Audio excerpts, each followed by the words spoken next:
चढ़ गइल भारी, अब जान ले ली हाल सी बीमारी।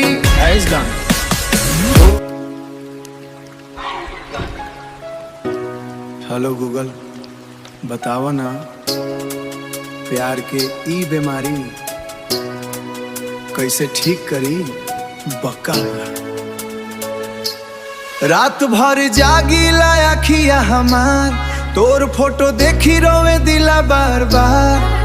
तकिया में छुपा के रखनी खुशबू तोहार, अब तो टूट गइल बाजी के आधार। मोबाइल पर लास्ट सीन खोजी दिन रात, ऑनलाइन देख के धड़कीला जियारा हर बार। तू हंसत होखबो कहीं दूसरा के साथ, यही सोच के उठीला दिलवा हजार बार बककार। न समझा पगला इतना दिल के हाल, हमरो सीना में उठिला दर्द बेहाल। मजबूरी के आग में जलत बानी जान, तोरा बिना सुना लगेला जहान। रवा नाम सुनते कान पे ले सांस, रात में रो रो के भीला तकिया वापस।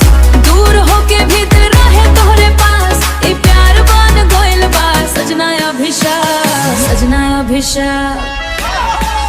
गूगल बतावा प्यार के बीमारी कैसे ठीक करिए जानू हमारी।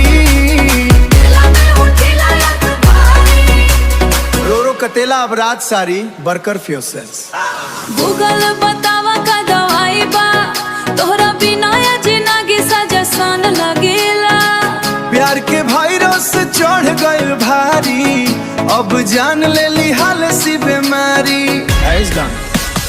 हो दिलवा रोवे, तोर बिना जानू नींद ना आवे। याद आवे जब बरसात के रात, भिंजल रहे तू हमरा बाहों के साथ।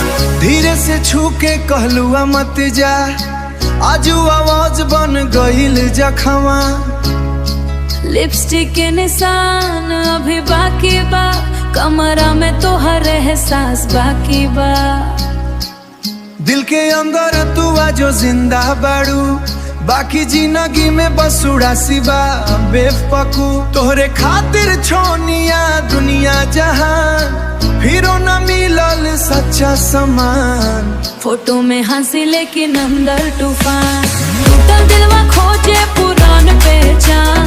चांद से पूछ कैसे रात काटी, आंसू में डूबल हर पूरा नाम। तू ना मिला करके छोड़ जिंदगी।